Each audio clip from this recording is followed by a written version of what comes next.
Il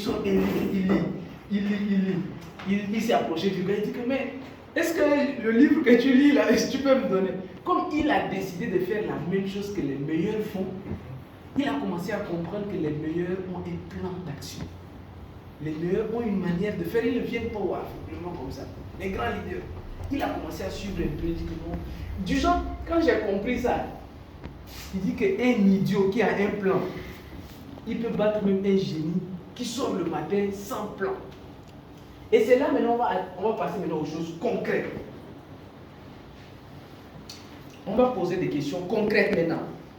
Chacun peut répondre, on va aller. Où est-ce que tu vas? Toi, tu vas où? Là, dans la forêt vers là, toi, tu vas où? Tu te vois où? Où tu vas? Elle dit que là, tu es en train d'aller où? Est-ce que tu sais où tu es en train de partir avec forêt vers? Toi, ne répondez pas. Mais réponds à toi-même. Est-ce que tu sais où tu es en train de partir? Étant donné que je n'ai pas un plan pour le moment. Tu ne sais pas où tu es en train de partir. Je ne sais même pas où est-ce que je suis en train d'aller. Vous voyez? Et tu as des gens derrière toi. C'est-à-dire que vous drainez des gens, que vous les amenez là où vous-même vous ne savez pas. Vous êtes en train de partir. C'est-à-dire que les gens, c'est ça en fait. C'est-à-dire que là,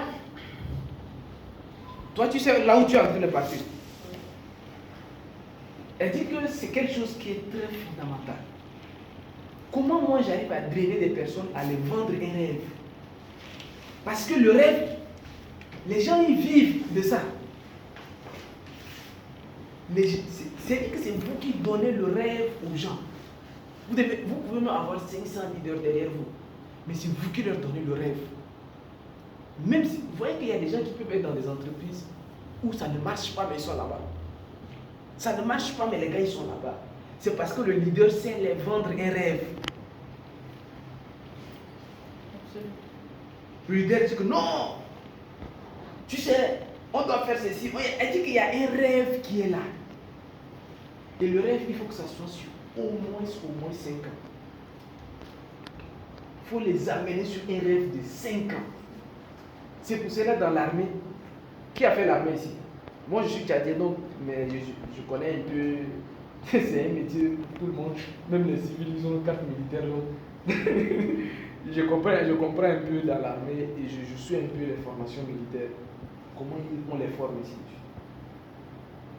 C'est-à-dire qu'on dit que un commandant, un capitaine, il ne faut jamais laisser les soldats s'ennuyer. Même s'il n'y a pas de guerre, il faut les préparer tout le temps à une éventuelle guerre qui arrive. Parce que le rêve d'un soldat, parce que ça c'est formaté dans la tête d'un soldat. Un soldat, même s'il est au camp pendant 10 ans sans aller, il dit que lui il va aller même au front, même s'il n'y a pas de guerre, là, il va en mission et il revient à la maison. Il sort seulement, il va tourner comme ça. Il va en patrouille, même si c'est patrouille là, on vient les installer dans les ronds-points comme ça. On les donne du travail, on les occupe, on les donne quelque chose. Le cerveau, des gens qui vous suivent, vous devez tout le temps jouer avec le cerveau de vos vieux. Dit qu'il faut qu'ils sentent que tout le temps il y a des activités. Il ne faut pas que les gens ils dorment. Non. Même quand je suis ici, ceux de la Côte d'Ivoire, chaque semaine, mon équipe en Côte d'Ivoire, ils savent qu'il y a un nouveau rêve qui est en train de venir.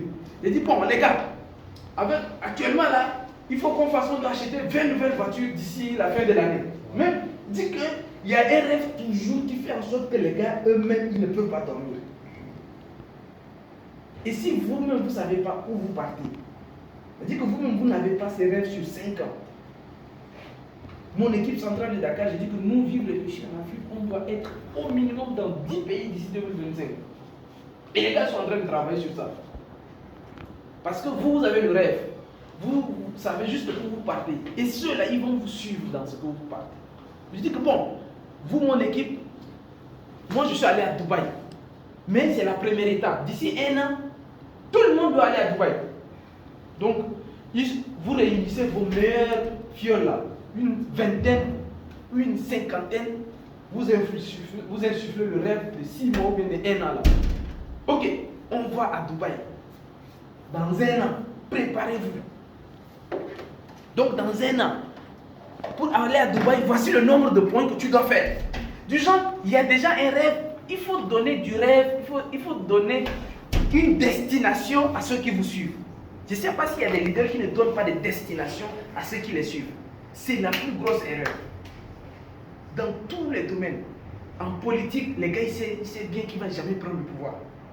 Il y a des gens qui se lancent en politique, eux-mêmes, leur objectif, ce n'est pas de prendre le pouvoir.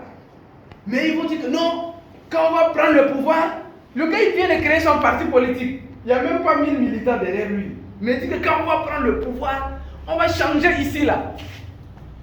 Il commence à donner un rêve. Il dit que parfois, vous pensez que c'est bête. Hein? Vous pensez que c'est bête, les hommes politiques, c'est-à-dire que quand ils font des discours, vous pensez que non, mais le gars, c'est un plaisantin. Mais ceux qui sont derrière lui, là, c'est comme ça ils se voient. On leur donne un rêve. Au Sénégal, il y a un gars, lui, c'est mon mentor, je l'ai même présenté là-bas. Il dit que non, Justin, moi, si j'arrive même à la... Il me dit vraiment en toute intimité, quoi. Il dit que les histoires... Il dit que lui... Alors, Danny Bougan, mon mentor, lui, c'est pas son rêve même de devenir politicien. Parce que lui-même, là, en tant qu'homme d'affaires, il est beaucoup plus à l'aise, il a beaucoup plus d'employés. En tout cas, il n'a pas à envier à celui qui va prendre le pouvoir au Sénégal. Il a commencé à aider beaucoup de personnes à installer ses entreprises dans tout